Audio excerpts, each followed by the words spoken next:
Porsche Penske Motorsport have locked out the front row of the grid here at Indianapolis, with Matt Campbell setting a new sports car lap record. Campbell did a 1:13.6, with teammate Matthew Yamane the only other driver beneath the 1:14 mark. Tom Blomqvist and Sebastian Bourdais will share the second row of the grid, with Ricky Taylor fifth ahead of the two BMWs, Action Express Cadillac, and the pair of customer 963s. Porsche entered this weekend as the ones to beat, and maintained that reputation after topping both free practice sessions. With the captain watching on, they delivered the goods on Saturday, and the pressure is there for them to stay at the front tomorrow, given it's a home race and they definitely have the track knowledge advantage, given all the testing they've done here. The customer cars may have ended up 9th and 10th, but they've shown better pace than that so far this weekend, and given how messy turn 1 can be, starting at the back isn't the worst thing.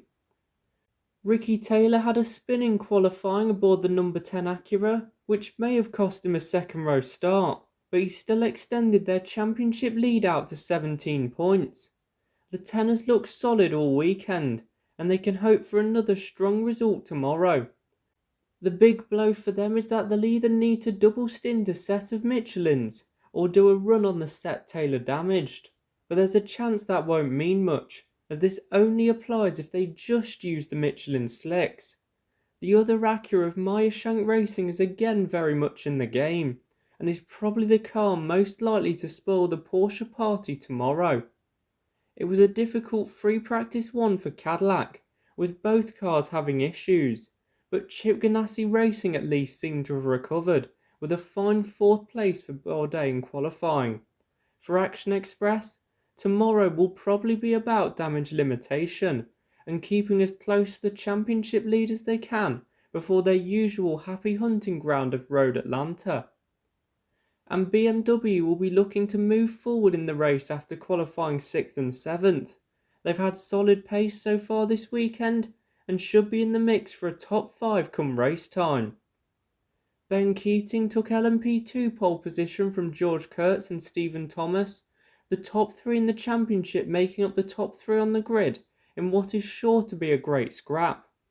Junior 3 racing ended up 1-2 in LMP3, 1.5 seconds clear of the rest of the field.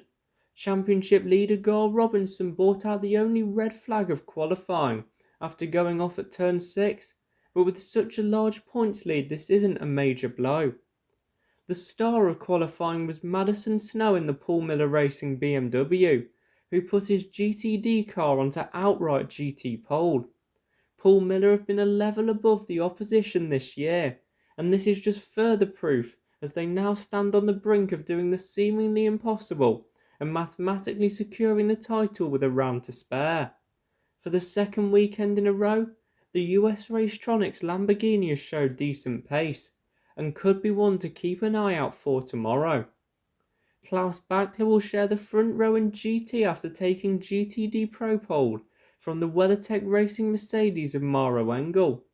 GTD Pro cars line up 2nd through 5th, giving Paul Miller Racing a big head start on all their class rivals. It's set to be a difficult race for Corvette, who have struggled for pace all weekend. Jordan Taylor qualified at the back in GTD Pro, allowing Vassar Sullivan to grow their points lead to 148. Unless we get a surprise entry in the class at Petit Le Mans, Corvette will have to find a way to beat the Lexus tomorrow to keep the title fight open. Most teams have had relatively clean weekends so far, although we have had a couple of incidents, most notably for a fire on the 94 Andretti Aston Martin in FP1, which brought out a red flag.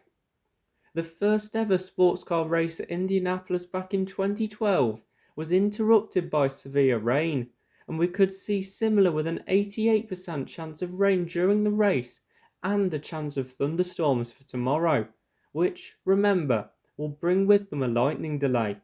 And if it does rain, it's set to be heavy. Hopefully not red flag heavy, but we can expect some chaos and this 7-way GTP championship battle to take yet another twist. The battle on the brick starts at 1 Eastern, which is 17:10 UTC, and is the final 2-hour 40-minute race of the season. It will be on NBC in the USA and on IMSA TV for the rest of the world. Who do you think takes the win tomorrow? Please let me know in the comments below. And whilst you're down there, why not press that like button and subscribe to the channel? It really helps me out.